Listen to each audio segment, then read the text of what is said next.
Tadi kita bicara sejarah karena kita harus tahu sejarah supaya tahu jati diri. Nah, sekarang kita masuk ke doktrinnya. Pertama yang saya bahas mengenai doktrin Alkitab. Apa yang dipercaya GSJ tentang Alkitab? Ya, karena gini, ada dua pandangan gereja tentang Alkitab. Satu pandangan berkata bahwa Alkitab adalah firman Allah, total dari Kejadian sampai Wahyu firman Allah, ya, firman Allah diterima bulat-bulat 100%. Lalu ada pandangan mengatakan, oh enggak, Alkitab itu berisi firman Allah. Jadi kalau Alkitab berisi firman Allah, berarti ada isi-isi yang lain yang bukan firman Allah. Ya, jadi ada dua pendekatan. Tapi GSJ percaya bahwa Alkitab adalah firman Allah, bukan berisi. Alkitab adalah firman Allah. Ya. Jadi di situ Bapak Ibu ya. Sehingga kalau Alkitab adalah firman Allah, maka saudara harus terima secara penuh apa yang ditulis di Alkitab dalam hidup saudara. Secara penuh. Enggak boleh tawar-menawar. Totalitas dia. Cuma memang masalahnya tidak semua orang punya kesiapan menerima penuh.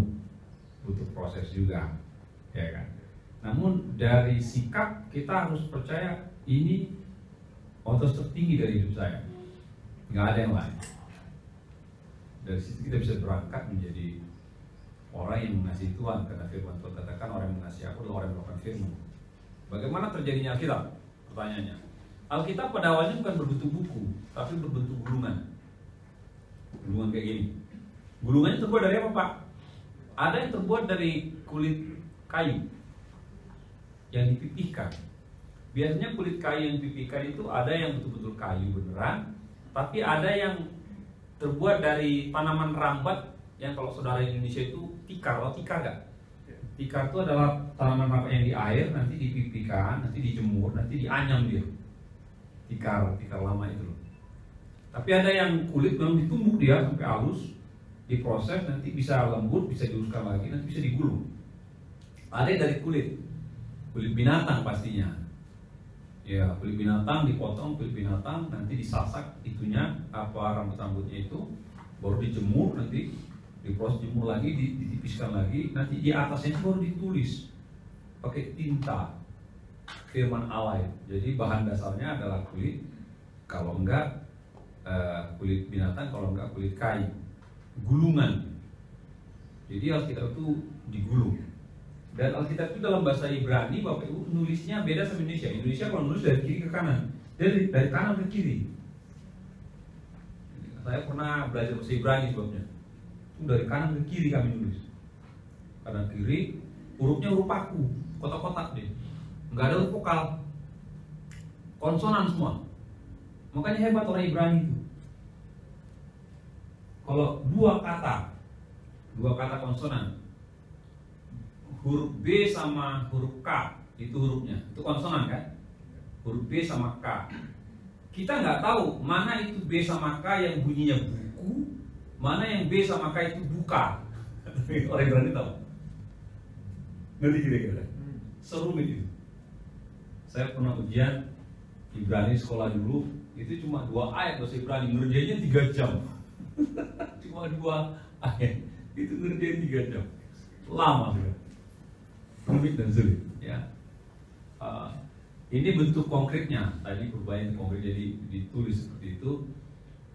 Ukuran panjangnya tergantung jumlah pasalnya. Jadi kalau cuma isi pasalnya 10 ya, kan ada kan dari kitab pasalnya 1 kan? Apa kitab yang kita pasalnya 1? Ayo. Hah? Yudas salah satu pasal. Satu pasalnya 1 lembar tok gitu ya. Pasal terpanjang kita apa? Hah? Berapa pasal ya? 150 ya, itu panjang. Yang nomor 2 terpanjang kita apa?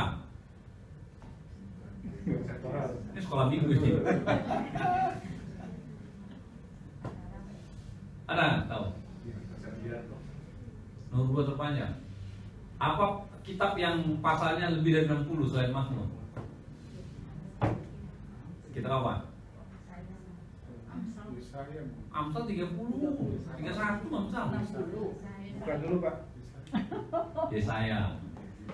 Ya, jadi panjang. Ada satu penemuan gulungan kitab Yesaya itu panjangnya 12 meter.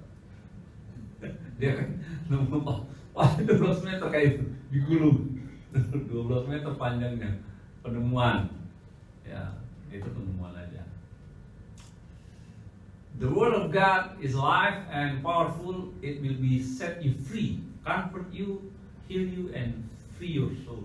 Jadi firman Allah itu adalah apa ya? Kehidupan yang kuat yang bisa membuat saudara bebas, katanya nyaman, sembuh, dan buat jiwa saudara tenang. Ya. Alkitab adalah firman Allah yang diilhamkan dan tanpa salah. Ini doktrinnya guys ya. Alkitab adalah firman Allah yang diilhamkan tanpa salah. Nggak ada yang salah dengan Alkitab.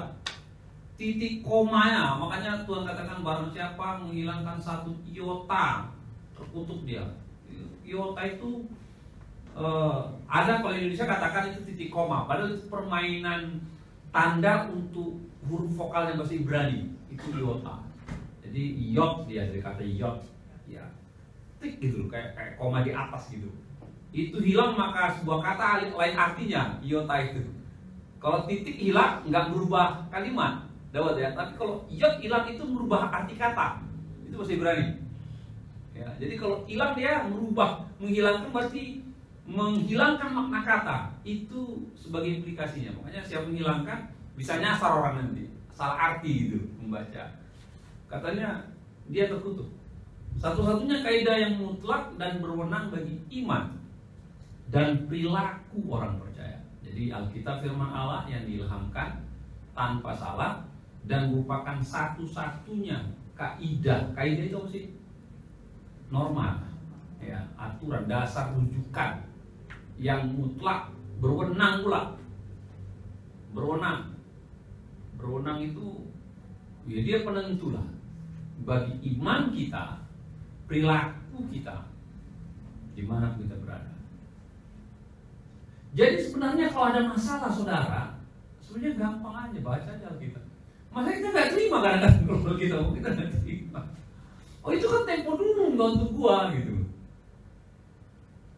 Ada masalah antara personal juga, sebenarnya kita harus baca Alkitab sebenarnya. Ya, ikutin aja baca Alkitab. Sebenarnya sesimpel itu, cuma kitanya nggak terima. Kalau kita nggak terima berarti dia bukanlah kaidah kita.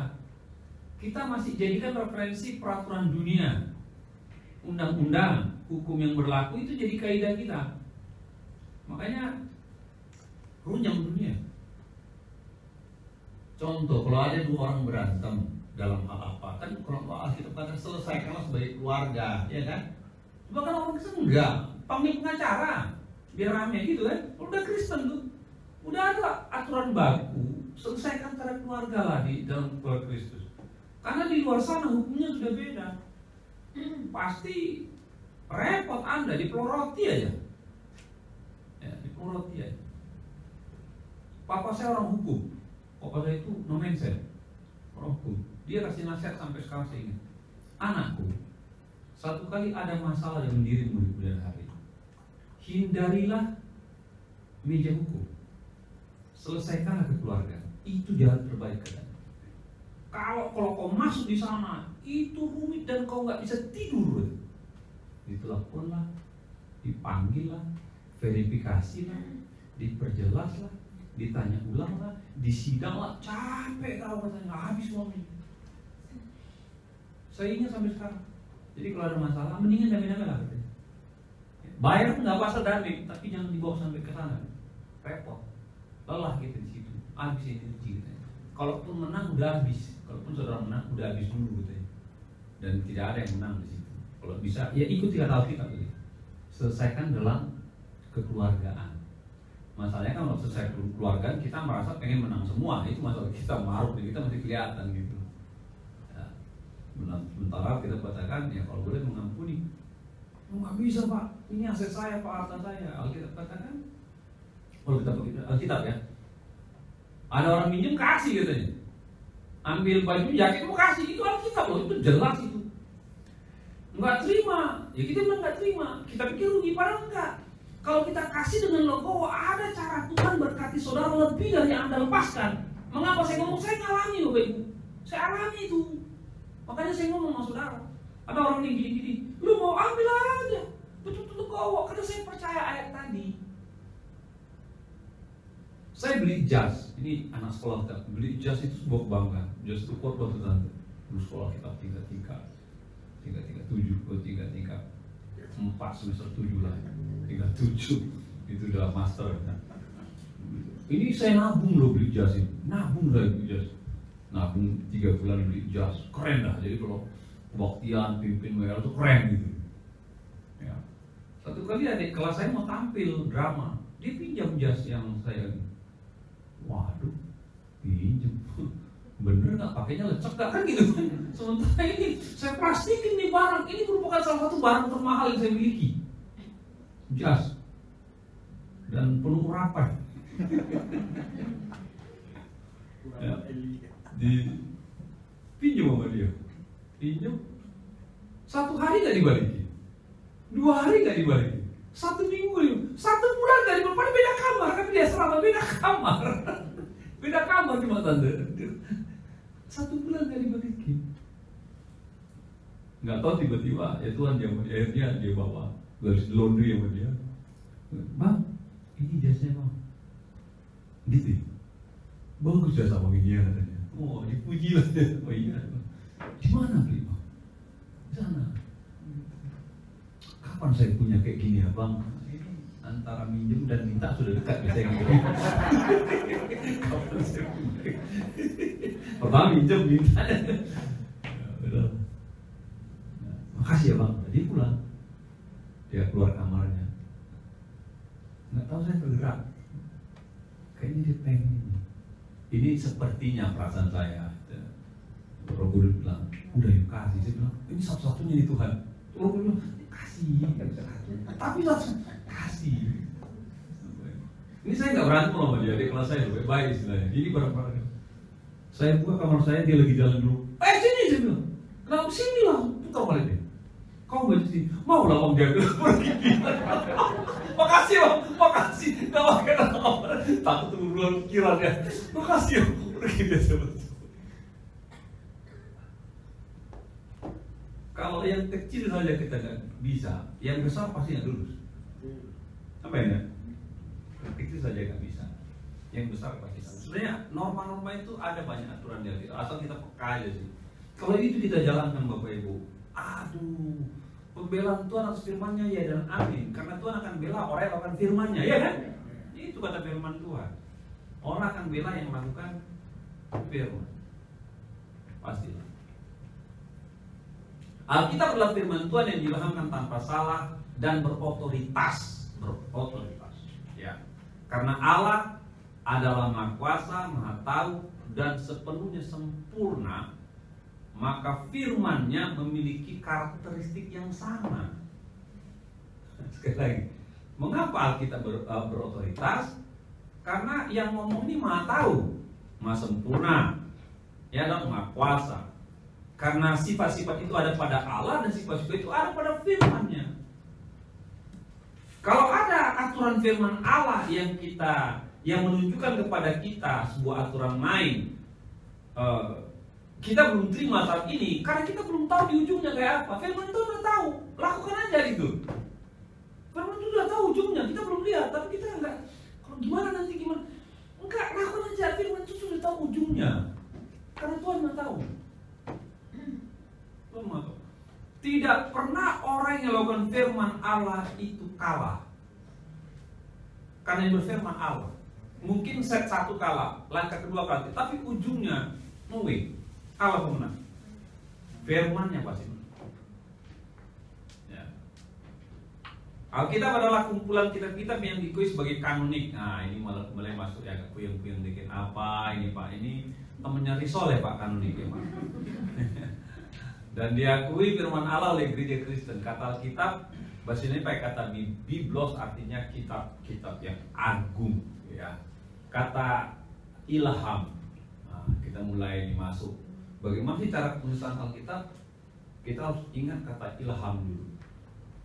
Kata ilham itu pakai bahasa asli theopneustos. Theo itu artinya Tuhan atau Allah. Pneustos itu dari kata pneuma, hembusan atau angin atau roh. Jadi ilham itu adalah sesuatu yang dihembuskan, dipengaruhi oleh Allah. Itu kata ilham. Jadi Tuhan hembuskan apa yang berasal dari Tuhan kepada pikiran seseorang. Jadi bukan produk pikiran kita, bukan produk pikiran nabi atau imam, atau bukan, itu produk pikiran Tuhan yang mempengaruhi pikiran kita. Yaitu kata ilham, dihembuskan oleh nafas Allah, nafas ilahi dan kuasa Roh Kudus para penulis Alkitab dengan begitu teliti sehingga hasilnya dengan tepat mencerminkan tujuan Allah sendiri. Jadi kalau Allah yang menghembuskan kepada seorang menuliskan, pastilah yang dituliskan nggak salah, karena dia dikuasai oleh Roh Allah. Dia sangat teliti. Ya. Saudara pernah baca nggak bagaimana Musa kasih tahu bagaimana Tuhan kasih tahu sama Musa mengenai cara bangun kemah suci? Kasih tahu nggak? Teliti banget nggak? Dari kain ini, ukurnya segini, kayu ini, emasnya ini, peraknya ini, gelang-gelangnya ini, semua dikasih tahu. Ya, halaman luarnya ini katanya, kaki diannya ini, lalu nanti tabut Allahnya ini, ukurannya, bentuknya, semua dikasih tahu, rinci dikasih tahu, nggak boleh meleset. Mereka kerjakan. Allah itu orang yang teliti, ya, nggak pernah miss, nggak pernah lewat. Dengan hakikat yang sama, begitu juga dengan firman. Ya. Ilham diartikan sebagai pengaruh supra-alami atau supranatural dari Roh Allah pada penulis-penulis kitab. Jadi kita dituliskan, ya, yang menjamin bahwa segala yang mereka tuliskan adalah apa yang dikehendaki Allah untuk mereka tuliskan, guna memberi kebenaran Allah. Karena itu dengan tepat apa yang mereka tuliskan disebut diilhamkan atau theopneustos, dihembuskan oleh Allah. 2 Timotius 3 ayat 16 sampai 17. Segala tulisan yang diilhamkan Allah memang bermanfaat untuk mengajar, menyatakan kesalahan. Ngajar masih enak. Kalau menyatakan kesalahan itu dalam bahasa aslinya itu membongkar borok. Bongkar kartu orang. Itu kata menyatakan kesalahan. Ini halus banget sih. Membongkar borok nggak enak, bongkar kartu orang nggak enak, tapi itu Alkitab. Cuma orang dibongkar-bongkar nggak sadar-sadar kan gitu, tutup ya terus. Untuk memperbaiki kelakuan. Jadi setelah dibongkar kesalahannya, baru kelakuannya diperbaiki. Ya, untuk mendidik orang dalam kebenaran. Terdidik dia tujuannya satu, kebenaran. Dia didik untuk satu goal, kebenaran, nggak ada yang lain. Jadi kalau orang baca firman Allah, pasti larinya kepada goal yang sama, kebenaran. Pasti itu. Nggak bisa tidak. Karena itu firman Allah. Ada orang bilang, Pak, ini kepala saya penuh pikiran kotor, Pak. Gampang nih baca firman Tuhan. Kapan? Baca terus. Firman Allah akan men-setting. Firman Allah itu kan firman Allah. Itu yang akan membersihkan sampah-sampah di otak saudara keluar. Kalau itu masuk di kepala. Hati juga. Saudara benci gampang baca firman Allah, maka kata-kata yang saudara baca itu akan mengeluarkan semua kotoran-kotoran karena dia firman Allah. Itu kuncinya. Ya. Dengan demikian tiap-tiap manusia punya Allah dilengkapi untuk setiap perbuatan baik. Jadi setelah itu terjadi, maka produk daripada manusianya pasti manusia baik. Itu produknya. Kalau dia baca, renungkan, lalu diajar, dibongkar, dinyatakan kesalahan, diperbaiki kelakuan, mengarah mendidik pada kebenaran, maka produk daripada manusia yang telah mengalami firman Allah ini adalah manusia yang baik dalam pandangan Allah, pandangan gereja, pandangan dunia. Pasti produknya baik. Amin ya. Allah mengilhamkan kitab suci secara keseluruhan, bukan hanya bagian Alkitab yang berhubungan dengan pelajaran-pelajaran agama yang diilhamkan, namun setiap dan semua bagian dari mulai kitab Kejadian sampai Wahyu adalah benar-benar firman Allah. Ini doktrin GSJ tentang Alkitab. Amin. Amin ya. Itu doktrin, itu yang kita percaya. tentang Alkitab. 2 Petrus 1:21 tidak pernah nubuat dihasilkan oleh kehendak manusia, tapi oleh dorongan Roh Kudus orang-orang berbicara atas nama Allah. Jadi karena Alkitab itu kan adalah firman Allah, tertulis tentang kebenaran Allah, maka itu adalah karya daripada Roh Kudus, nggak pernah dari manusia. Lewat ayat ini menolong kita untuk mengerti, sekalipun manusia menuliskan kitab suci, kata-kata yang mereka tuliskan adalah kata-kata dari Tuhan sendiri, pilihan Tuhan sendiri.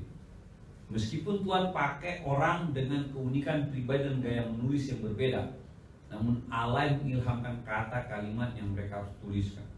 Itu masuk dalam kategori mengilhamkan. Implikasinya otoritas Alkitab.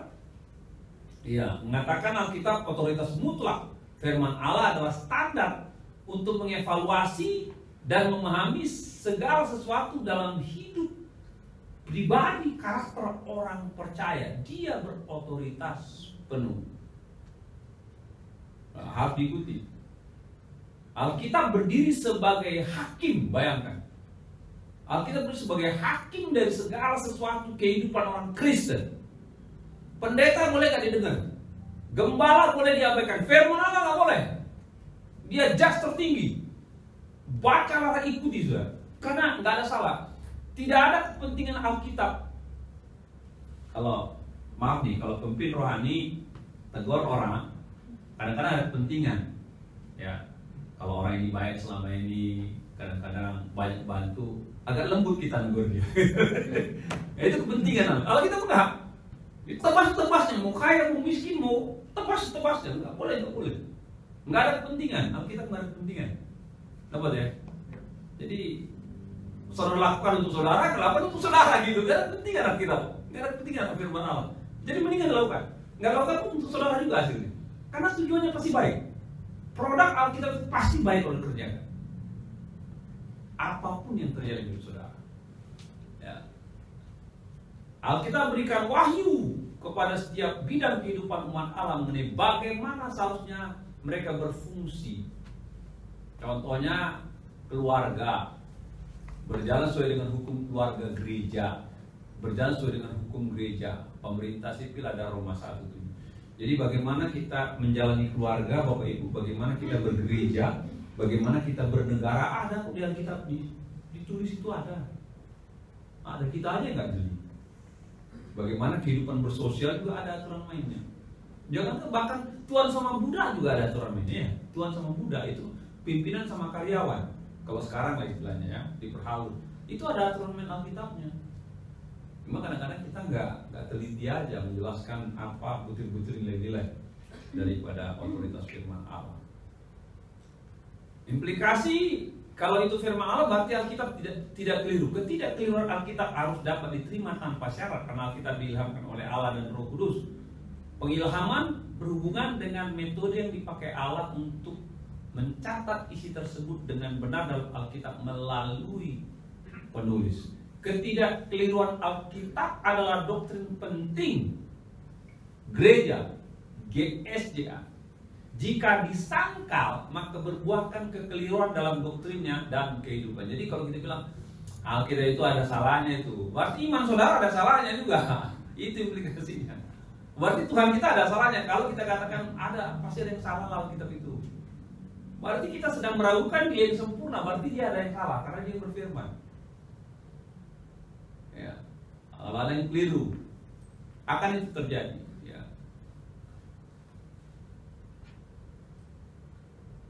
Ini bentuk-bentuk penemuan-penemuan papirus ya. Kalau Alkitab tidak keliru, maka berikutnya kita harus taat. Jadi pertama, otoritas hakim atas kita. Kedua, kita harus percaya dia tidak keliru, meyakini tidak keliru. Yang ketiga, membuat kita harus taat kepada otoritas Alkitab tadi. Kita harus taat. Ketaatan merupakan cara umat Allah untuk menjadi pelaku-pelaku firman dan bukan hanya sekedar pendengar-pendengar atau pembaca firman. Jika seorang mau taat, berarti orang tersebut mau menaklukkan diri, kehendak, ego kepada otoritas Alkitab. Taat. Dan ketaatanlah yang membuat umat Israel kiri kanan terus. Kadang-kadang nyembah Tuhan, kadang-kadang tidak. Kadang-kadang taat Tuhan, kadang-kadang tidak. Begitu swing mereka terus dalam perjalanan itu. Swing. Jadi eksistensi orang Israel itu orang kaitannya ketaatan firman. Ketika mereka taat, mereka aman. Mereka dipelihara. Ketika mereka tidak taat firman Allah, mereka menjadi berontak, menjadi ateis, menjadi animis, mereka menyembah berhala. Tuhan hukum lagi mereka. Karena yang dilanggar firman Allah. Jangan-jangan warna kita kayak gitu. Kalau hidup kita bawa peluru, coba kita lihat cocok dengan firman Tuhan. Jangan-jangan udah lari di kilometernya. Coba ikuti lagi supaya sesuai pada on the track. Ya. Obedience in the Bible. Mari kita belajar. Kan tadi sudah saya katakan bahwa Alkitab itu dituliskan dengan ilham.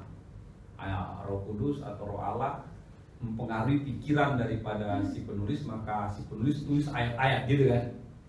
Nah, dari sekian banyak pelajaran yang saya ikuti dalam bagian namanya bibliologi, ilmu mempelajari Alkitab, ada berapa teori mengenai ilham itu. Ketika di ilham itu bagaimana sih?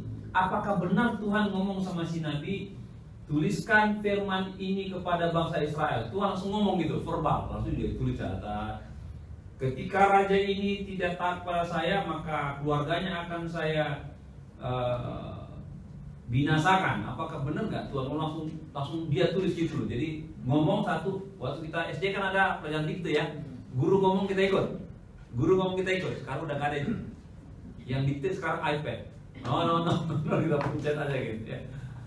Pertama namanya teori verbal. Teori verbal menyatakan proses pengilhaman di mana Roh Kudus berperan aktif membantu para penulis supaya jangan tersesat sehingga apa yang ditulis sesuai dengan kehendak Tuhan.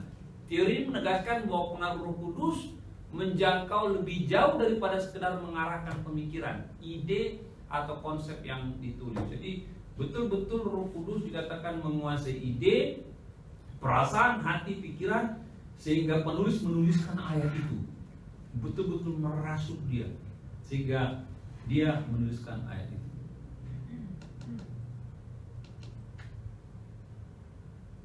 Dalam dunia perfilman namanya brainwash. Jadi kalau ada orang nonton film mau cuci otak anaknya sehingga keyakinannya berubah, itu disuruh nonton itu berkali-kali. Maka yang tonton, ini benar. Maka dia akan ucapkan apa yang dia lihat, maka lakukan apa yang dilihat. Ya. Jadi masuk ke dalam, mempengaruhi pikiran, hati, perasaan, kehendak. Itu namanya brainwash. Ya, itu dalam dunia perfilman. Dikatakan teori verbal lebih daripada itu. Jadi kedalaman seorang si penulis dikuasai oleh dia begitu rupa sehingga nggak mungkin meleset. Pasti benar. Baru teori dikte. Ini teori mengajarkan bahwa Allah benar-benar mendikte. Jadi tidak mempengaruhi alam pikiran hati. Cuma telinga doang, dapat ya? Tuliskan, tulis. Nah, cuma dengar doang tinggal tulis. Tapi kalau satu dalam kehendak, pikiran, hati, jiwa dan dikuasai Roh Kudus sehingga ketika dia berfirman itu sempurna, mantap nulisnya. Jadi dia tulis dengan kesadaran. Beda orang nulis kesadaran dengan nulis dikte. Dikte ngomong yang penting gua tulis. Itu beda ya. Koneksinya beda. Dikte. Jadi katakan Allah benar mendikte isi Alkitab kepada penulis. Alkitab di mana antara Allah dan penulis membuat suatu kesepakatan disepakati oleh penulis dengan Allah sendiri. Ada koneksi antara penulis dengan Allah, baru dia akan tulis dengan luar biasa, dengan taat dan juga dengan tepat. Ya, teori. Sampai di sini ada yang mau tanya nggak? Ini satu-satu dulu nanti baru saya jelaskan. Clear nggak sampai di sini? Jelas ya? Ada yang salah ya? Oke. Sekarang kita masuk dalam kanon. Pak Boron, kanon itu apa sih? Kanon itu berkaitan dengan jumlah kitab saudara. Nah, kitab saudara perjanjian baru berapa isinya? 27. Perjanjian lama 29. Oh, 39. Berarti bagus semuanya. Kenapa perjanjian lama 39? Kenapa nggak 38? Kenapa nambah 2? Itu erat kaitan dengan kanon. Jadi apa yang membuat kitab itu terseleksi sampai 39? Enggak 40, enggak 37, 39, berhenti. Itu namanya kanon tadi. Ada aturan standar seperti itu. Apa yang buat pasal perjanjian baru 27? Kenapa nggak 26? Kenapa nggak 25? Kenapa nggak 30? Aturan standarnya membuat Alkitab PB 27 hukumnya itu adalah kanon. Dapat ya kira-kira ya, dia kalau bicara kanon langsung connect. Oh, ini berkaitan dengan jumlah kitab yang dianggap sah sebagai Alkitab PB 27, 39 perjanjian lama. Ada nggak di luar ini? Ada. Namanya kitab Apokrifa. Ya, kanon kedua. Tapi nantilah kalau saudara-saudara kuliah master itu nggak usah di sini. Jadi kalau orang bilang Injil Thomas, Makabe segala macam, itu Apokrifa ya. Rekan-rekan Katolik kita ada kitab-kitab itu. Itu nilai sejarahnya tinggi, tapi tidak diakui sebagai firman Allah. Karena ada beberapa aturan dari pengkanonan yang tidak dilengkapi oleh kitab-kitab ini. Jadi makanya nggak dianggap firman Allah. Karena ada standar daripada masuk kanon Alkitab itu ada standarnya. 1, 2, 3 ada standarnya. Dan itu persyaratan itu tidak ada pada kitab Deuterokanonika tadi. Tapi kalau ini yang 39, 27, 60 ini mantap. Kanon berarti aturan standar tongkat mengukur sebuah kitab yang dianggap kanonik atau kitab yang memiliki kriteria atau standar tertentu. Itu Alkitab saudara ya. Seorang filsuf dan bapak gereja katanya, philo memakai kata kanon arti peraturan, perintah atau hukum. Seorang lain bernama Josephus memakai arti kata ukuran. Dari penjelasan dapat kita ketahui bahwa sekalipun kanon dalam arti daftar kitab-kitab yang otoritatif baru dipakai pertama kali pada abad keempat oleh seorang bernama Athanasius. Ya, namun ide di balik istilah ini sudah ada sebelum. Jadi kanon itu nanti dikembangkan oleh seorang bernama Athanasius pada abad ketiga keempat. Ini merupakan salah seorang bapak gereja yang pinter, yang brilian, yang membela iman Kristen dari ajaran-ajaran sesat pada saat itu. Hebat ya. The canon of scripture, kanon perjanjian lama. Kitab ditulis oleh seorang nabi Tuhan, dinyatakan oleh Alkitab sebagai nabi yang benar. Jadi begini, yang menjadi standar pertama Alkitab perjanjian lama masuk Alkitab 39. Pertama, Alkitab itu harus ditulis oleh nabi Tuhan. Harus nabi Tuhan. Dan seorang nabi harus diakui oleh 12 suku. Nggak boleh hanya nabi satu suku. Ngerti ya kira-kira? Jadi kalau cuma saya nabi dari mana? Dari Benyamin. Suku yang lain enggak, saya cuma nggak diakui. Tulisan dia cuma nggak diakui. Sampai dia diakui oleh 12 suku, baru diakui yang ditulis itu firman Allah. Begitu cara. Jadi nggak gampang itu. Ya? Persyaratannya dia harus nabi yang diakui oleh 12 suku pada zaman perjanjian lama.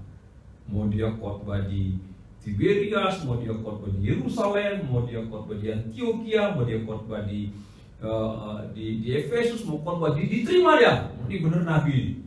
Jangan main-main. Bahkan kalau datang dia raja gemeteran. Ngomong apa lagi? Raja ketakutan. Zaman sekarang nabi yang takut sama raja ya kan? Terbalik sekarang. Zaman dulu kalau nabi datang, imam gentar, rakyat jelata gentar, raja pun gentar. Kenapa? Ada yang turun sampaikan. Kalau kabarnya bagus begitu, kalau jelek itu karena apa yang pasti terjadi gitu loh. Kalau ngomong nabi mungkin nggak terjadi. Kalau dia nabi asli, kalau palsu mati dia. Itu nabi diakui. Jadi ketika seorang nabi diakui oleh 12 suku, diakui, maka tulisan yang dibuat layak dijadikan salah satu standar menjadi kitab perjanjian lama. Gitu. Paham ya? Oke. Nabi-nabi ini tidak dapat disangkal kenabiannya oleh bangsa Israel semasa hidup dan pelannya, karena Tuhan memilih mereka serta perkataan Tuhan baik langsung maupun tak langsung disampaikannya kepada umat Israel. Dan biasanya Bapak Ibu, seorang nabi tampil di antara orang Israel. Perhatikan, biasanya umat Israel itu punya seperti pengenalan spirit gitu. Mereka nggak tahu bagaimana cara. Mereka seperti lihat ini nabi, seperti langsung punya feeling. Sekalipun nabi itu nggak bilang saya dari GSJ loh, nggak bilang gitu. Saya pengerja GSJ Puri Gerah, nggak ada nggak ada bukti literal, nggak ada, tapi orang tahu Nabi. Dia datang, dia ngomong dia Nabi. Dari raja sampai rakyat jelata bilang, Nabi. Manusia mengakui dia Nabi. Memang kalau udah bandel bilang, saya Nabi Tuhan, dia akan deklarasi. Tapi jarang deklarasi. Biasanya orang yang dipaksa ngakui dia Nabi. Jangan pula begini sekarang. Wah pendeta ya? Iya saya pendeta. Oh pendeta, itu udah bahaya. Oh bapak pendeta. Oh itu udah bahaya kalau udah gitu. Berarti ada yang salah dengan kependetaan orang ini. Kalau dulu nggak sempet, nggak nanya bapak Nabi nggak sempet. Orang nanya dia gentar, nggak dari perkara lah jauh-jauh lah sama Nabi. Karena kalau firman datang pasti terjadi. Kedua, kitab ini merupakan kitab yang selalu dipergunakan oleh bangsa Israel pada pertemuannya. Jadi, selain yang tulis kitab itu adalah seorang nabi yang dia 17 suku. Yang kedua, yang dia tulis ini sudah beredar.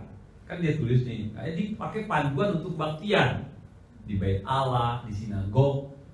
Dan ketika tulisan ini berpindah-pindah kan gulungan ya, dipakai oleh banyak orang Yahudi bangsa Israel. Benar kitab itu masuk jadi kanon perjanjian lama gitu.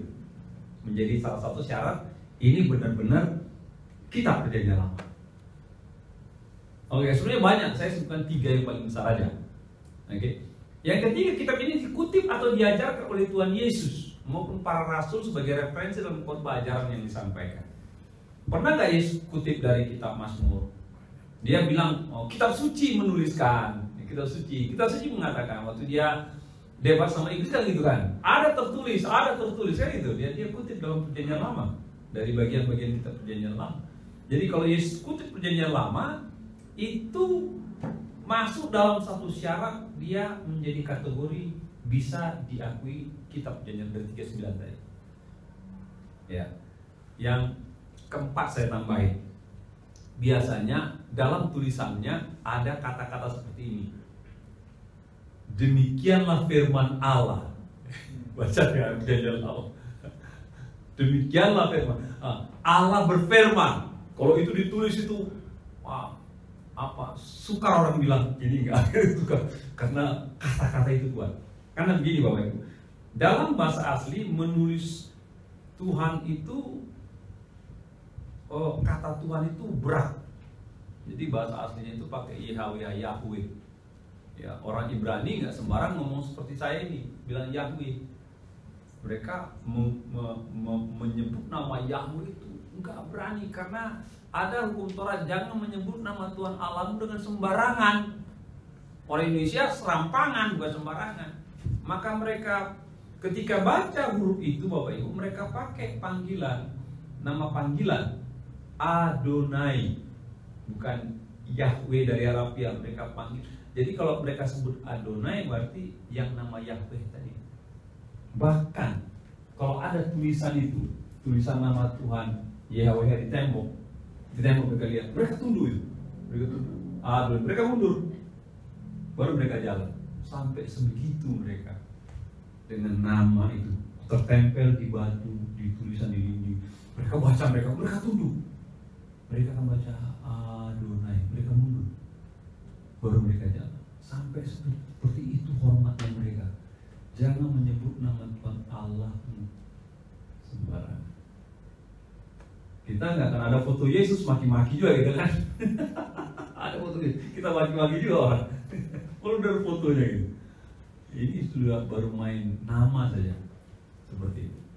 Jadi ini persyaratan kitab-kitab perjanjian lama itu menjadi daftar ukur seleksi jadi 39. Jadi suruh baca nanti itu. Salah satu kitab daripada perjanjian lama yang hampir sukar diterima menjadi bagian kumpulan kitab perjanjian lama itu adalah kitab Esther.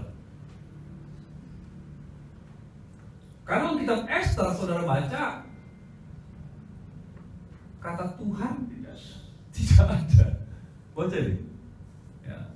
Kata Yahweh, kata Allah tidak ada di sini. Cuma ketika para rohaniwan dalam perjanjian lama yang coba bikin daftar kanon Perjanjian Lama, walaupun tidak ada kata Tuhan di sana, tapi mereka melihat bahwa keselamatan bangsa Israel dari salah satu pembantaian massal yang terjadi oleh siapa itu? Haman kan?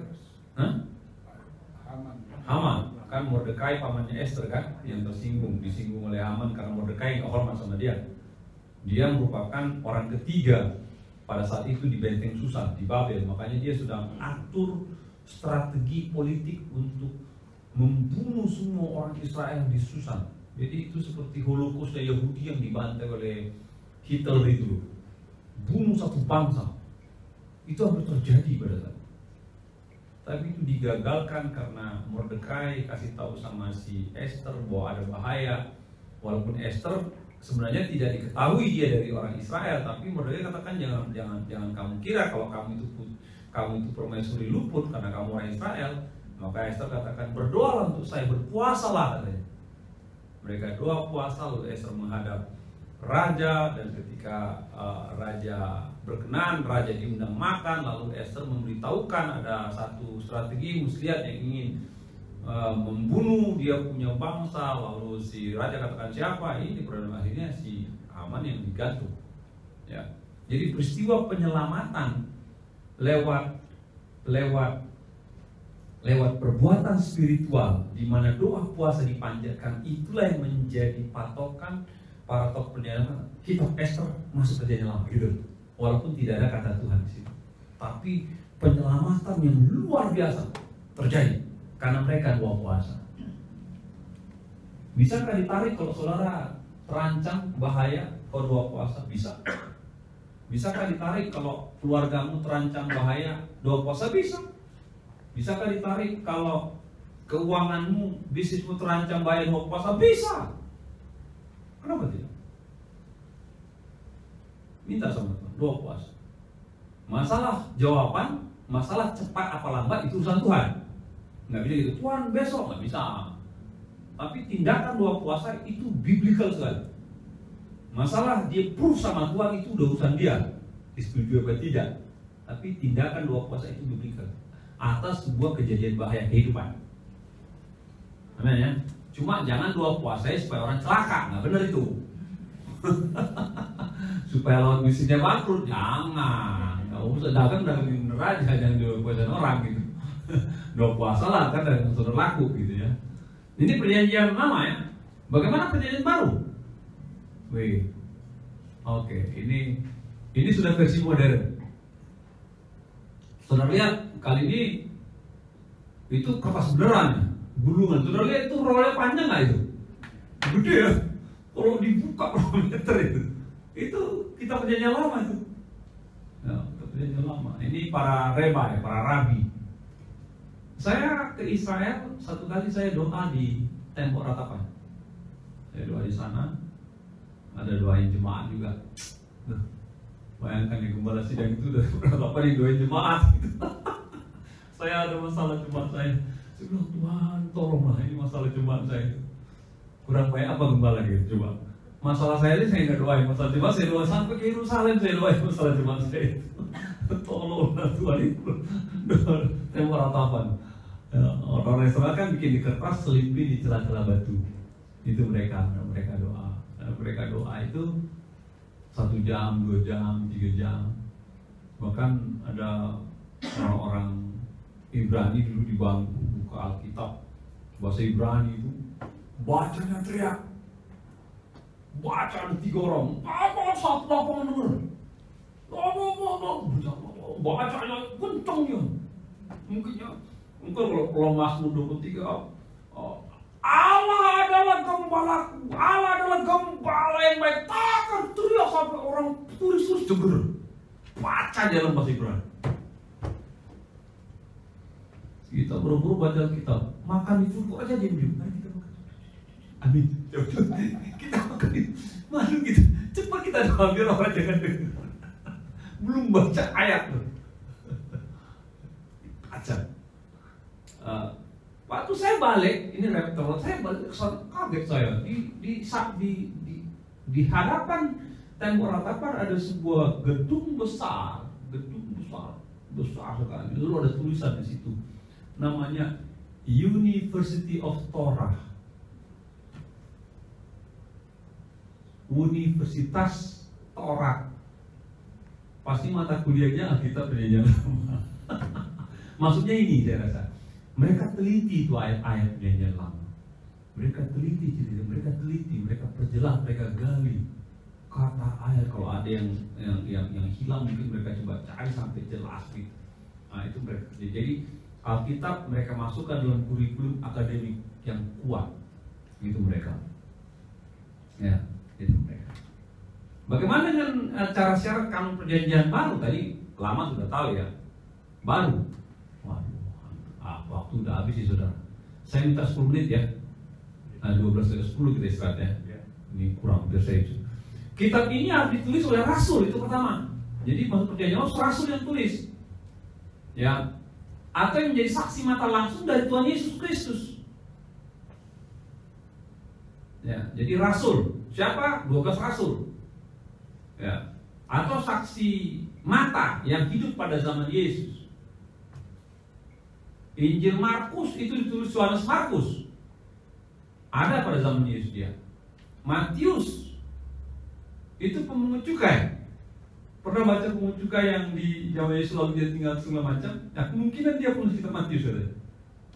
Ya, Yohanes tahu. Lukas ini muridnya Paulus ini.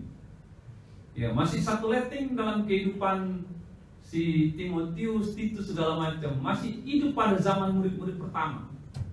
Yang kedua, kitab ini tidak memiliki ajaran bertentangan dengan kitab-kitab Perjanjian Lama. Jadi kalau ada isinya bertentangan dengan 39 berarti bukan Alkitab. Bukan kitab Perjanjian, dibuang itu. Walaupun bagus isinya, tapi seperti menghakimi kitab, oh kitab Perjanjian salah. Kitab Keluaran nggak benar, kita pakai kalau dia sudah serang kitab Perjanjian enggak dianggap, buang, nggak masuk dalam kanon 27 tadi. Ya. Yang keempat atau yang ketiga lagi. Yang ketiga ditulis oleh murid rasul. Murid rasul yang tadi itu, kayak Matius itu, Markus itu masih muridnya Petrus itu. Ya, si Lukas muridnya Paulus. Minimal ditulis oleh murid rasul atau rasul itu sendiri. Ya, rasul yang terakhir itu Rasul Paulus. Walaupun dia nggak tahu dia sempat lihat Yesus nggak. Ya, karena dia yang menjadi eksekutor matinya Stefanus, dilempar pakai batu. Dia pimpinannya. Semua orang yang lempar taruh jubah di kaki Saulus saat itu. Berarti dia regulator pembunuhan saat itu. Dia penentunya. Karena dia orang Farisi, orang hebat. Tapi ketika dia mau ke Damaskus cari orang Kristen, dia berjumpa dengan sinar matanya buta. Tuhan ngomong sama dia. Nah, itu katanya saya Rasul Kristus. Karena dalam kitab-kitab lain kalau saudara lihat kadang-kadang ada orang menyangkal kerasulan si Paulus. Karena apa? Kau bukan nggak pernah jumpa Yesus itu loh. Nggak pernah jumpa kau. Tapi dia bilang saya berjumpa dengan penglihatan. Dia klaim penglihatan dia ke Damaskus. Waktu dia kena sinar terang, siapa kau? Akulah Yesus yang kau aniaya katanya. Dia klaim itu perjumpaan saya dengan Yesus. Makanya dia tetap ada, aku Rasul Yesus Kristus. Saudara bacalah kitab-kitab yang ditulis sama dia. Saya Rasul Yesus Kristus. Dia deklarasikan itu Rasul Yesus Kristus.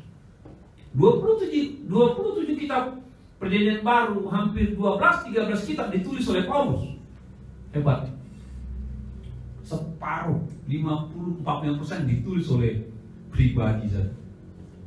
Tanyaannya, kenapa Pak bisa tulis banyak? Karena dia ahli Taurat. Dia tahu Taurat. Dia doktor teologi. Gurunya profesor teologi bernama Gamaliel. Ini orang terdidik ini. Dan dia brilian sekali. Dia penganut Farisi paling kuat. Jadi Farisi itu ada lapisan, dia katanya saya paling tinggi gitu. Nanti saudara baca di kitab Korintus kalau nggak salah, argumentasi pribadi dia. Tapi katanya saya anggap sampah setelah saya berjumpa dengan Yesus. Luar biasa ya. Apa yang menjadi kebanggaan selama ini? Ya, saya anggap saya dari suku Benjamin katanya. Saya dari suku Benjamin, mengakui keturunan dia nggak main-main katanya. Saya orang Ibrani asli. Saya anggap sampah. Saya Rasul Yesus pernah jumpa lihat penglihatan. Jadi 12-13 kitab dari Perjanjian Baru ini orang yang tulis Paulus. Mulai dari kitab Roma, saudara kan, Kolose, Efesus, Titus, Filemon, berapa itu? Ya, yang lainnya ditulis oleh Matius, Lukas, nanti baru Yohanes, baru Petrus. Yohanes tulis 2 kitab, ya Yohanes sama Wahyu, 1, 2, 3 Yohanes, jadi 3 kitab ditulis sama Yohanes. Yohanes Injil, Yohanes 1, 2, 3 Yohanes sama dengan Wahyu, 3 kitab ditulis oleh Yohanes murid di Sependetet. Ya, Lukas tulis 2 kitab, kitab Lukas sama Kisah Rasul. Itu si Lukas tadi, muridnya Lukas, muridnya Paulus. Lukas itu seperjalanan, pelayanan. Ya, baru nanti Matius, Markus itu katanya muridnya Petrus. Lainnya ditulis oleh oleh Paulus, mati baca kayaknya. Jadi ini orang dipakai luar biasa. Jadi berdasarkan yang keempat, aturan main kanonnya katanya Bapak Ibu ya diterima oleh gereja-gereja ya. Diterima. Yang keempat, diterima oleh gereja-gereja Tuhan pada umumnya karena memiliki ajaran yang benar dan sehat dan berpusat pada Yesus serta karya Roh Kudus bagi gereja Tuhan. Jadi kitab-kitab ini kan duluan beredar Bapak Ibu ya. Beredar. Kalau kitab-kitab itu beredar dipakai gereja-gereja Tuhan pada masa itu seperti kitab Perjanjian Lama dipakai orang-orang Yahudi di sinagog, begitu juga kitab Perjanjian Baru. Ketika dipakai kitab-kitab semua gereja, maka diakui ini kitab Perjanjian Baru. Jadi sebenarnya ada 12 persyaratan, cuma ini 4 yang paling kuat yang saya kasih tahu sama saudara. Ya, 4 paling kuat. Nah, inilah standar untuk bikin kanon PL dan PB terciptanya Alkitab saudara sekarang yang saudara pegang. Ya, saya janji tadi pakai 10 menit, saya harap saya ngebut ya. Sejarah kanon, oke. Perjanjian Lama dasarkan pada kitab Yahudi, Tanakh.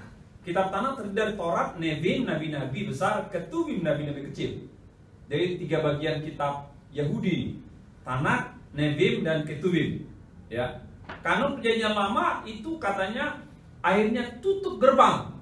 Istilahnya kalau pendaftaran, ayo siapa mau jadi tentara, pendaftaran, ya pendaftaran juga orang datang. Mau ditutup ya, yang mau jadi tentara, pendaftaran ditutup setahun lagi. Kalau udah tutup nggak ada lagi ya. Jadi penghentian penutupan kanon PL itu pada tahun 91 Masehi. Jadi yang pertama, baru PL 39 sudah nggak ada lagi kitab PL yang diterima. Tahun 91 M tutup dalam konsili Jamnia. Konsili Jamnia itu apa ya? Konferensi gereja dunia pada masa itu di Jamnia. Setelah itu diputuskan para bapak gereja ratusan orang, 39 plus nggak ada lagi kitab. Itulah jadi kitab yang dipegang kita. Diputuskan 39 Perjanjian Lama diakui bersama sebagai pegangan gereja Tuhan pada masa itu. Ya, ini dalam bahasa Inggris, dalam bahasa Ibrani, Tanakh kitab orang ini. Perjanjian Baru dikatakan yang paling tua kanonnya itu adalah kanon Moratori. Bahasa Latin diterjemahkan dalam bahasa Yunani pada tahun 170-190. Kanon Moratori pertama katanya itu pertama isinya 4 Injil, KPL sama 17 kitab surat kiriman. Berapa kitab nih? 21 sementara kita 27. Jadi kanon PW pertama si Moratori belum, tapi gerbang tutup, masih kebuka. Tapi pada masa itu sudah diakui 22 ya. 22 kitab sudah diakui pada tahun 190, tapi gerbang tutup. Ya, pada tahun 365 Konsili Laodikia menentukan 26 kitab. Jadi dari tahun 190 ke 363 ada 173 tahun. Baru 4 kitab lagi normal, enggak? Dari 22 ke 26 4 kitab lagi baru diterima tuh. 1 kitab masih dalam proses. Jadi ingat, pengkanonan kitab tuh jangkanya lama. Nah, mari saya mundur. Bapak Ibu, kitab Mazmur 100 sampai 150. Oke ya. Mengumpulkan pasal 1 yang berupa gulungan sampai 150 dibutuhkan 150 tahun. Ngumpulin gulungan satu pasal. Itu jadi satu pasal. Itu gulungan dikumpulin 150 tahun, bro. kumpulin tok. Kalaulah, perhatikan, kalaulah tahun 91 baru diakui ditutup closing 39 kitab, sementara kitab ini sudah ditulis zaman Misa, berarti kanon perjanjian lama itu 1500 tahun. Dari zaman Musa sampai Rasul. Iya, Pak? Iya. Musa itu hidup kan 1500 tahun sebelumnya. Gini, Yesus abad pertama di sana ya. Yesus itu sama si Yesaya 700 tahun. Jadi sebelum 700 tahun kemudian setelah Yesaya baru Yesus lahir. Ya know? Nah, baru Yesus dengan si Daud Salomo itu 1000 tahun. Baru Musa, Abraham and the gang di sana itu jauh ke sana. Itu tambah lagi bisa 1000 tahun lagi. Jadi dari zamannya Musa yang tulis sampai Jeremia 1000 tahun lebih. Itu Alkitab saudara. Jadi Alkitab saudara itu dahsyat. Itu bukan kitab semalam jadi, Bapak Ibu. No way. Itu Alkitab prosesannya ribuan tahun dan bertahan sampai hari ini. Segala sesuatu yang prosesnya lama dan berkualitas, daya tahannya lama, ya Pak ya. Segala sesuatu yang prosesnya lama dan berkualitas pasti tahan uji. Itu Alkitab saudara. Ya. Ke-27 kitab PB diakomodir oleh Athanasius tahun 367. Diputuskan pada Sinode Roma 393. Berlanjut pada Konsili Hippo 393. Akhirnya ditetapkan Konsili Kartago 397. Setelah itu gerbang tutup. Nggak pernah ada lagi menambah mengurangi 27 kitab. 27 kitab itu prosesnya kurang lebih 200 tahun. Sementara 39 kitab 1000 tahun lebih. Panjang ya, saudara luar biasa. Ini contoh mereka kumpul lah, para bapak-bapak gereja itu ada ratusan orang, ada di belakang lagi ya, kadang-kadang di fasilitator oleh raja pada saat itu Bapak Ibu. Karena apa? Untuk mengumpulkan orang seluruh dunia itu kan butuh kos yang besar. Makanya kas negara dikeluarkan untuk mengumpulin para pendeta untuk bicarakan kanon Alkitab. Luar biasa, ajaib. Ya. Ini raja campur tangan segala macam ya. Perkembangan. Pada perkembangannya bagian Alkitab, pasal-pasal dan ayat-ayat diketahui saat ini diperkenalkan pada abad 16. Pembagian pasal Alkitab berdasarkan pada skema disusun oleh namanya Stephen Langton, uskup agung dari Canterbury. Jadi Alkitab saudara pada awalnya nggak ada ayat, nggak ada pasal, tulisan semua. Alkitab saudara itu. Sampai pada tahun 1200 baru pendeta bernama Stephen Langton baru bikin pasal-pasal pada kitab saudara. Pasal 1, pasal 2, pasal 3. Tapi belum ada ayat pada saat itu. Jadi di bawah tahun 1000 Alkitab saudara nggak ada ayat, nggak ada pasal, tapi orang tetap cinta baca Alkitab. Amin. Sekarang dikasih ayat, kasih ini tetap aja nggak baca. Ini orangnya, Stephen Langton. Lalu katanya pembagian perjanjian lama bahasa Ibrani ke dalam ayat-ayat disusun oleh namanya Rabbi Isaac Nathan. Jadi perjanjian lama itu kan tahun 1200 bagi pasal. 200 tahun kemudian, 12, 23 atau 14 pasal, 200 tahun kemudian kurang lebih baru pasal-pasal dibagi dalam ayat-ayat oleh orang bernama Rabbi Isaac Nathan. 2 tahun kemudian oleh Stephen Langton datang si Rabi baru bikin, kita berutang sama ini orang. Kalau enggak baca Alkitab capek. Skema ini diadopsi oleh Robert Estienne tahun 1555. Ia membagi kitab-kitab PB ke dalam ayat-ayat bernomor. Ya, sebagian versi Alkitab terbit sudah Alkitab Geneva 1560 bagian pasal dan ayat. Jadi tahun 1555 baru perjanjian baru dibagi oleh si Robert Estienne dalam pasal, dan kan cuma 27 kitab, lebih dikit dibagi. Itulah adanya ayat-ayat pasal-pasal. Jadi kita berutang. Nama orang ini nggak terkenal kalau saudara nggak belajar. Saudara nggak akan dengar nama ini di khotbah pendeta, nggak dengar. Ya, harus belajar baru tahu ceritanya. Amin ya. Jadi ingat Stephen Langton, ingat si Rabbi Isaac Nathan, ingat si Robert Estienne. Tiga orang inilah yang berperan aktif dalam pembagian pasal, ayat-ayat Alkitab Perjanjian Lama dan Perjanjian Baru. Amin. Aduh, beruntung saudara ya. Nah, ini orang-orang zaman dulu itu. Saya bayangkan ya, ketika mereka bagi ayat, bagi pasal, ingatlah listrik belum ada Bapak Ibu. Mereka bertemankan lilin loh Bapak Ibu. Listrik belum ada. Lilin pun dijabani.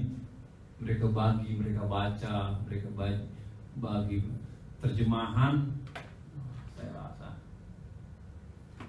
tinggal 1 menit lagi, berarti saya sudah ingkar sama saudara. Terjemahan nanti lah itu, saya mau bahasa Indonesia ini, masih bahasa Indonesia ini. Bahasa Indonesia sejarah ini. Tahun 1612 Injil Matius terjemahkan oleh pedagang Belanda bernama Albert Cornelius Roy. Jadi dari bahasa Belanda Bapak Ibu, bahasa Belanda lah diterjemahkan kitab Matius ya ke dalam bahasa Melayu. Bukan bahasa Indonesia, belum ada saat itu. Bahasa Melayu kuno. Ya.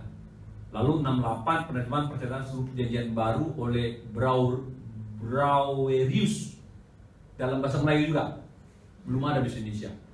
Jadi tahun abad-abad ke-17. 77 penerjemahan seluruh Alkitab dialek Maluku.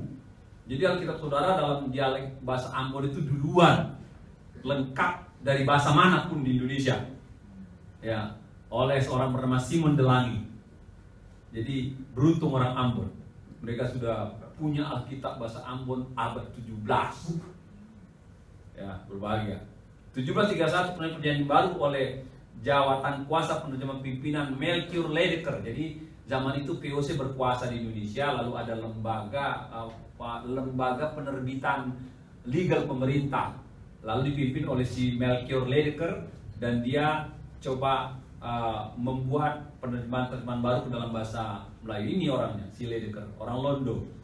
Jadi di satu sisi kita punya pengalaman pahit 350 tahun, tapi sisi lain mereka yang tulis kita baca firman Tuhan gitu. Ngerti ya?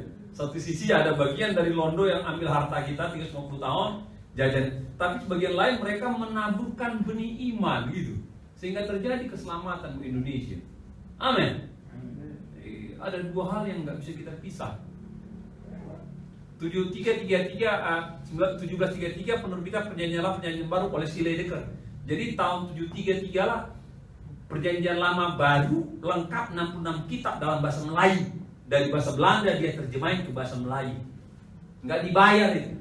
Nggak ada hak cipta. Sekarang ada lagu, kalau saudara putar beli hak cipta dulu baru saudara nyapa nyanyi lagu pujian penyembahan itu. Saya tahu ada gereja katakan kalau pakai lagu kami harus bayar hak cipta. Kasihan dulu. Ledecker tulis nggak ada hak cipta, lu gratis pakai sana. Amin. Yang penting jiwa-jiwa bertobat. Selama Anda dapat dari Tuhan, kasih gratis agar nama Tuhan dipermuliakan. Jangan ambil keuntungan dari sana. Amin. Karena itu berkat Tuhan. Kasih itu Tuhan lah ya. 1912 Perjanjian Lama dan penerbitan seluruh kitab dalam bahasa Jawi. Jadi pertama Melayu, ya. Lalu yang kedua bahasa Ambon. Yang ketiga baru bahasa Jawa. Bahasa Jawa mulai masuk dia tahun 1912. Dan Melayu modern oleh Shel Abier namanya. Tahun 1971 baru Perjanjian Baru penerjemah Perjanjian Baru oleh Lembaga Alkitab Indonesia dalam bahasa Indonesia, masih bahasa Indonesia lama yang ada oe bokoe ya, pakai maki oe ya, untuk on to gitu bahasa saya ya. 74 penerjemahan Perjanjian Lama penerbitan seluruh Alkitab oleh Lembaga Alkitab. Jadi tahun 74 Bapak Ibu baru Alkitab itu terjemahkan ke bahasa Indonesia baku. Ya. Nanti tahun 78 baru nanti ke bahasa Indonesia baku sampai hari ini. Jadi kalau bahasa Indonesia yang saudara baca itu produk tahun 78 itu yang sudah disempurnakan di baru. Ya. Baru saudara pegang. Terakhir, kembali ke pertanyaan saya yang tadi. Kira-kira masih benar nggak tulisan-tulisan yang saudara baca ini menjadi Alkitab Firman Allah yang hidup yang berasal dari surga? Setelah saudara ini diterjemahin sampai sekarang. Masih saudara yakini nggak itu firman Allah? Sementara itu hasil yakin ya? Benar itu firman. Terpujilah Tuhan. Berarti saya tidak berhasil pengaruhi saudara. Yakin Bapak Ibu. Karena gini,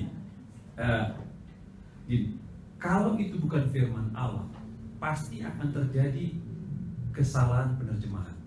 Jadi Roh Kudus juga bekerja dalam, bukan hanya dalam proses kanon, dalam proses penerjemahan kitab itu dari bahasa lain, dari bahasa Yunani, Ibrani ke bahasa Latin, dari bahasa Latin nanti ke bahasa Roma, Roma nanti ke bahasa Eropa, Inggris, ya Portugal, Spanyol kan turun kan, nanti dari bahasa Belanda, dari itu kan dari bahasa asli itu, ya dari bahasa Ibrani tahun abad pertama sampai ke bahasa Belanda itu mungkin makan waktu 10 abad, tahun 1000, mungkin 1300, mungkin 1700, 17 abad dari awal terjemahkan, tapi nggak meleset sedikit pun. Hebat. Nggak ada pernah dari lembaga Alkitab Yerusalem, salah terjemahan kalian orang Belanda. Kan bisa dong orang Ibrani bilang, itu kan kitabnya kami, salah terjemahan kalian itu katanya. Belum pernah ada komplain dari Yerusalem mengenai salahnya terjemahan Alkitab di seluruh bahasa dunia, dan itu pekerjaan Roh Kudus. Pekerjaan Roh Kudus, hebat itu. Jadi kalau dia tidak firman Allah, pasti sudah sesat banyak manusia. Tapi dia firman Allah, tetap Roh Kudus yang mengontrol, mengilhami setiap penulis ulang, penerjemah ke bahasa-bahasa baru. Nah, orang mengerti intinya dan tidak ada masalah. Jadi Alkitab saudara meskipun melewati rentang waktu ribuan tahun, kalau saya katakan sudah 4.500 tahun dari zaman Musa, ditulis ulang, ditulis sampai sekarang, nggak meleset sedikit pun. Nah, itu yang membuktikan salah satu, yaitu firman Allah tetap dia terpelihara walaupun dalam proses penerjemahan. Amin. Itulah firman Allah. Tuhan berkati saudara. Ada 1-2 pertanyaan sebelum closing. Silakan.